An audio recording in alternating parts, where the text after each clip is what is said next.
अगर इनमें इतनी हिम्मत थी, अगर ये अपने आप को कहते हैं कि हम यहाँ के शिव सैनिक हैं, तो एक सिंगल आके उससे लड़ते तो आपको जवाब मिल जाता कि आप शेर हो कि शेर हम हैं। आप एक बूढ़े आदमी को मारने के 15 लोग आए, तो ये तो कायर हैं, ये इनको गुंडे भी नहीं कह सकते, ये तो गली छाप छिछोरे होते हैं, वो लोग हैं।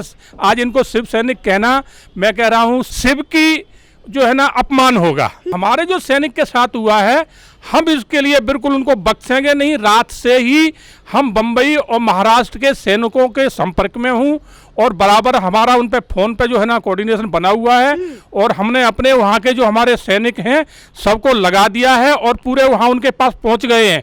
हमला एक सैनिक के ऊपर हुआ है, देश के ऊपर हुआ है। नमस्कार दोस्तों, मैं अर्चना तिवारी आप सभी लोगों का स्वागत करती हूं दराज धर्मा पर। महाराष्ट्र में मानो ऐसा हो गया है जैसा कंगना रनौत ने कहा था पाकिस्तान ऑक्यूपाइड कश्मीर, अब महाराष्ट्र भी कुछ उसी तरीके का नज़र आता है। पहले वहां पे पत्रकारों को जेल में डाला गया, फिर उसके बाद कंगना रनौत का ऑफिस ढाया गया, और अब एक बूढ़े 65 वर्षीय सेना के अधिकारी को वहां पे गुंडों द्वारा, सरकारी गुंडों द्वारा पीटा गया। इन सब मुद्दों पे आज हम लोग सरकारी ऑफिसर से ही हम लोग बात करेंगे और उनका वक्तव्य जानेंगे कि उनका क्या कुछ विचार है, उनको कितनी दुख तकलीफ हुआ जब उन्होंने ये सुना कि एक सरकारी अधिकारी को एक सरकारी गुंडों के द्वारा मारा गया। आपका बहुत बहुत स्वागत है सर हमारे चैनल पे। किस तरीके से देखते हैं आज एक प्रदेश में उसकी सरकारी गुंडे के द्वारा एक सरकारी अधिकारी को मारा जाता है, किस तरीके से? ये अर्चना जी बहुत ही शर्म की बात है कि हमारा एक सैनिक जो है ना, देश के लिए अपनी आन बान शान अपने प्राणों की आहुति तक दे देता है। अगर उसके साथ ऐसा होता है तो बहुत ही आप सोचिए कि वहाँ की सरकार क्या हो सकती है। तो अभी थोड़े दिन पहले आपने इनका देखा कि कंगना रणावत का जो है ना इन्होंने ऑफिस जाके तोड़ा, जबकि उन्होंने कोई जितने खास शब्द नहीं कहे थे। इनके नेताओं ने भी जो है ना उनके ऊपर बहुत एलिगेशन लगाए थे, तो रिप्लाई उन्होंने भी दिया था। तो आज के समय में ये सत्यता है कि महाराष्ट्र में सरकार और कानून नाम की चीज नहीं है। अब वहाँ पर टोटल चल रहा है तो गुंडों का राज्य चल रहा है, और उनको शिव सैनिक नहीं कहना चाहिए, उनको दाऊद के गुंडे कहना चाहिए।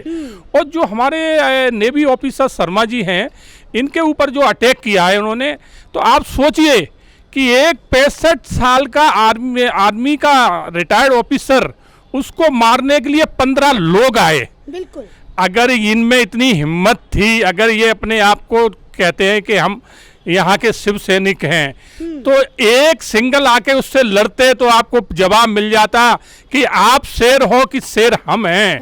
आप एक बूढ़े आदमी को मारने के 15 लोग आए, तो ये तो कायर हैं, ये इनको गुंडे भी नहीं कह सकते, ये तो गली छाप छिछोरे होते हैं, वो लोग हैं। आज इनको शिव सैनिक कहना, मैं कह रहा हूँ शिव की जो है ना अपमान होगा। ये तो आप आज जो जिस तरह से उद्धव सरकार और शिवसेन ये कर रहे जो काम, वो गुंडों का काम है। और महाराष्ट्र में बिल्कुल सरकार नाम की चीज़ नहीं रही है, और इसमें जो है ना लिप्त कांग्रेस भी है, शरद पवार भी हैं, तो ये साथ में मिलके कर रहे हैं। इन्होंने बम्बई महाराष्ट्र को आज सीरिया बना दिया है।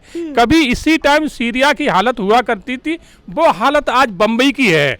तो बम्बई में हर आदमी आज डरा हुआ है, और उसे ये लग रहा है कि हम घर से जब निकलेंगे तो वापस किस हालत में आएंगे कि आएंगे भी नहीं। आज इतना डर व्याप्त है महाराष्ट्र में, और हमारे जो सैनिक के साथ हुआ है, हम इसके लिए बिल्कुल उनको बख्शेंगे नहीं। रात से ही हम बम्बई और महाराष्ट्र के सैनिकों के संपर्क में हूँ, और बराबर हमारा उन पे फ़ोन पे जो है ना कोऑर्डिनेशन बना हुआ है, और हमने अपने वहाँ के जो हमारे सैनिक हैं सबको लगा दिया है और पूरे वहाँ उनके पास पहुँच गए हैं। हम आज जो है ना महामहिम राज्यपाल गवर्नर साहब से महाराष्ट्र में मिल रहे हैं, और ज़रूरत पड़ी तो महामहिम हम राष्ट्रपति जी से भी मिलेंगे, क्योंकि ये हमला एक सैनिक के ऊपर हुआ है, देश के ऊपर हुआ है।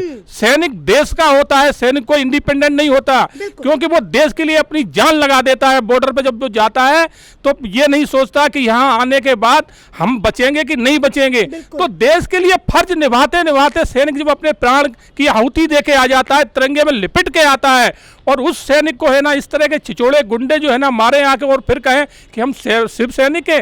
काहे के शिव सैनिक हो, तुम तो छिचोड़े हो।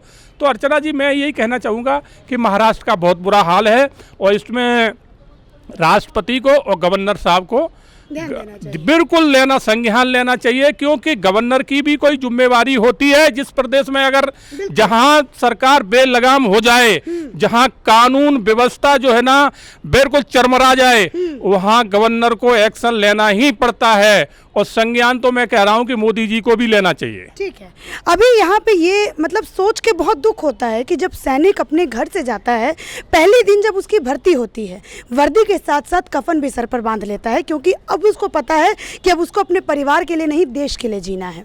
लेकिन क्या एक सैनिक केवल मात्र व्हाट्सएप फॉरवर्ड कर दे तो उसको गुंडे आकर के पीट जाए, ये सहनीय है इस भारत देश में? बिल्कुल नहीं, इसको पूरा देश न कोई बर्दाश्त कर रहा है न करेगा। और एक चीज आप और बताऊं कि जो शिव सैनिक की एक कार्टून के लिए इतना बड़ा उन्होंने हंगामा किया है, और ये शिवसेना की सरकार ही जो है ना बाला साहब कार्टून से ही चलते थे। उनकी तो पूरी सरकार ही कार्टून पे बनी थी, कार्टून से ही सरकार खड़ी हुई है। आज आपको कार्टून इतने बुरे लग रहे हैं, आप तो सरकार ही आपकी कार्टून थी। तो ये उनका दोहरा चरित्र है। आज जो है ना शिवसेना नहीं बची है, आज वो दाऊद की सेना बन चुकी है। वहाँ ड्रग्स, वहाँ भू माफिया, वहाँ दारू माफिया आज वहाँ सक्रिय है और इनका पूरा रिवोट बैठा है दुबई में। दुबई से रिवोट से यहाँ सरकार चलाई जा रही है। आज आप देखिए कितना बड़ा ड्रग्स का खेल वहाँ हो रहा है, और कोई अगर वहाँ बोलने की कोशिश करता है तो उसको मौत के घाट उतार दिया जाता है। एक आप हम महाराष्ट्र की आपको सच्चाई और बताएं, अभी तक किसी चैनल ने भी नहीं बताया है। महाराष्ट्र में ये ट्रेंड चल रहा है आज से नहीं, बहुत समय से, कि किसी को मारना है तो गोली चाकू पहले जो चलते थे उससे मारते थे। बोले इससे मत मारिए, आप लोग गले में रस्सी बांधो, उसको मार दो और पंखे से टांग दो, ताकि ये पता चलेगा कि आत्महत्या कर ली। तो ये ट्रेंड महाराष्ट्र में बहुत दिनों से चल रहा है और ये दाऊद की सेना चलवा रही है। और अब जो है ना उद्धव सरकार जो है उनके साथ खड़ी है, तो वो ही खेल हो रहा है। तो जो इसको का ना अपने राजपूत को मारा गया है, सुशांत राजपूत को, यही सेम स्टोरी है।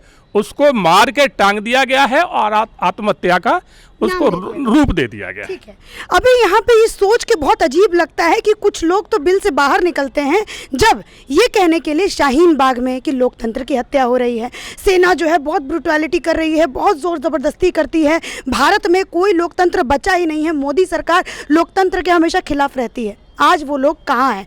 आज उन लोगों के मुंह पे ताला बंद है जब एक सैनिक को मारा जा रहा है, जब पत्रकारों को जेल में रखा जा रहा है, एक न्यूज़ चैनल को ब्रॉडकास्टिंग को बंद करने की बात हो रही है। क्या कहिएगा?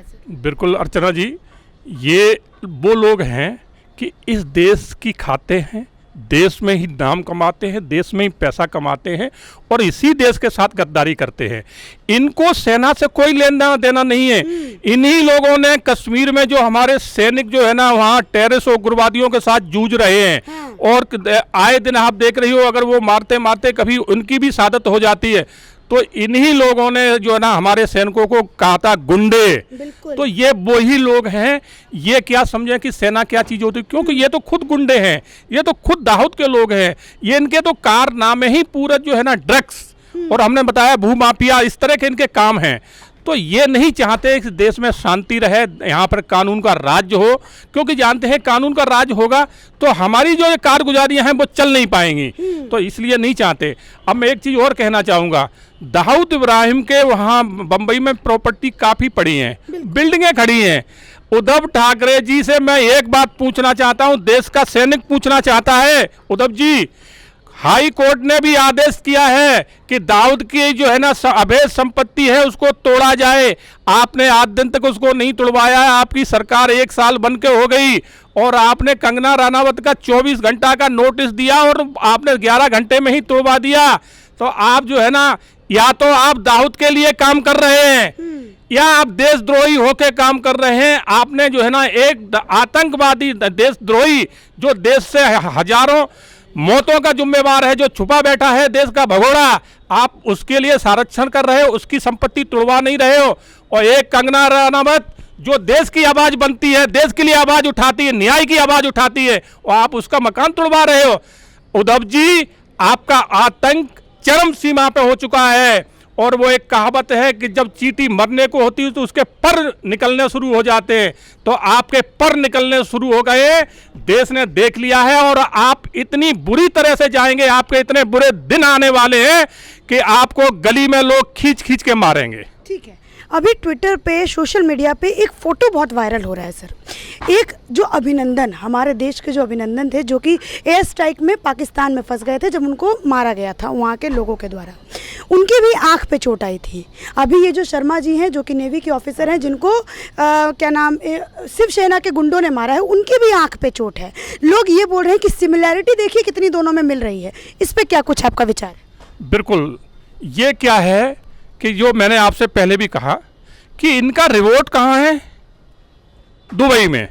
तो निर्देश तो उनको दुबई से मिल रहा है, पाकिस्तान भी दुबई से ही जुड़ा हुआ है, क्योंकि जब दाऊद इब्राहिम पाकिस्तान कराची में रह रहा है तो निर्देश तो वहीं से है। ड्रग्स का धंधा टोटल उसका है, डी ग्रुप का है, तो निर्देश तो वहीं से मिलता है कि किस तरह से मारना है, आंखें फोड़ दो, हाथ तोड़ दो। तो ये इनकी सोच है कि सामने वाले को डिमोलाइज कैसे किया जाए। तो ये जो इन्होंने किया है बड़े सोच विचार के किया है, मगर इतना मैं कहूँगा कि ये लोग इंसान नहीं है और ना ही ये ताकतवर है, ना इनके, ये बहुत डरे हुए लोग हैं। आप सोचने वाली बात है कि एक बूढ़े सैनिक को जो 65 वर्ष का है उसके लिए 15 लोग मारने आते हैं, तो आप इनकी ताकत और इनकी हिम्मत देख लिए कि ये हैं क्या, ये तो चींटी से भी गए गुजरे लोग हैं। ठीक है, तो अब सरकार को, हमारी केंद्र में बैठी सरकार, जो कि महाराष्ट्र में लगातार ऐसी चीज़ें हो रही हैं, कंगना रनौत के साथ देख लिए, अब तो ऑफिसर, सरकारी अधिकारी के साथ ये हो रहा है, एक सैनिक के साथ ऐसा हो रहा है, तो क्या केंद्र सरकार को कुछ मुहिम, कुछ ऐसे कदम, कड़े कदम महाराष्ट्र के खिलाफ नहीं उठाने चाहिए? क्या ये वक्त नहीं आ चुका? बिल्कुल, इसके ऊपर जो है ना, मैं कहना चाहूँगा महामहिम राज्यपाल जी को बिल्कुल इसके ऊपर संज्ञान लेना चाहिए, और देश के प्रधानमंत्री माननीय मोदी जी को इसके ऊपर उनको पूरा अवगत कराना चाहिए और इस पे एक्शन लेना चाहिए। क्योंकि जब किसी प्रांत की सरकार बेलगाम हो जाए और वहाँ कानून व्यवस्था ना रहे, तो वहाँ के नागरिक जो रह रहे हैं उनकी रक्षा का दायित्व राज्यपाल और केंद्र की सरकार के ऊपर आ जाता है, राष्ट्रपति के ऊपर आ जाता है। तो अब ये देश की सरकार को, राष्ट्रपति को इस बारे में सोचना पड़ेगा, क्योंकि नहीं तो ऐसे रोज वहाँ मारे जाएंगे और कोई ध्यान ही नहीं देगा। तो अब ये महामहिम राष्ट्रपति जी और देश के प्रधानमंत्री माननीय मोदी जी का जो है ना, बिल्कुल जिम्मेवारी बन जाती है कि महाराष्ट्र की सरकार को तुरंत बर्खास्त करके और वहाँ राष्ट्रपति शासन लगा देना चाहिए। ठीक है, अभी यही हरकत जो अभी महाराष्ट्र के अंदर हो रही है, सोनिया गांधी, शरद पवार और उद्धव ठाकरे के नेतृत्व वाली सरकार में हो रही है, अगर यही यूपी में हो रहा होता, मध्य प्रदेश में हो रहा होता, तो क्या भूचाल आ नहीं गया होता अभी तक भारत के अंदर? क्या लगता है आपको, क्या माहौल होता भारत में? बिल्कुल, कितनी गैंगें निकल के आती, अवार्ड वापसी गैंग आ जाती, और जो है ना टुकड़े टुकड़े गैंग बाहर निकल के आ जाती।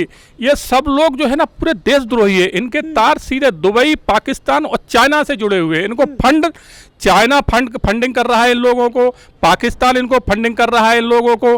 तो ये उनके सारे पे काम कर रहे हैं, इस देश के लिए नहीं काम कर रहे हैं। देश में तो ये यहाँ गद्दारी और देशद्रोह का काम कर रहे हैं, रहे इस देश में रहे, मगर क्या करूँ, हमारे देश का कानून ऐसा है जो इजाज़त दे रहा है इनको यहाँ रहने की, नहीं तो ये इस देश के रहने लायक नहीं है।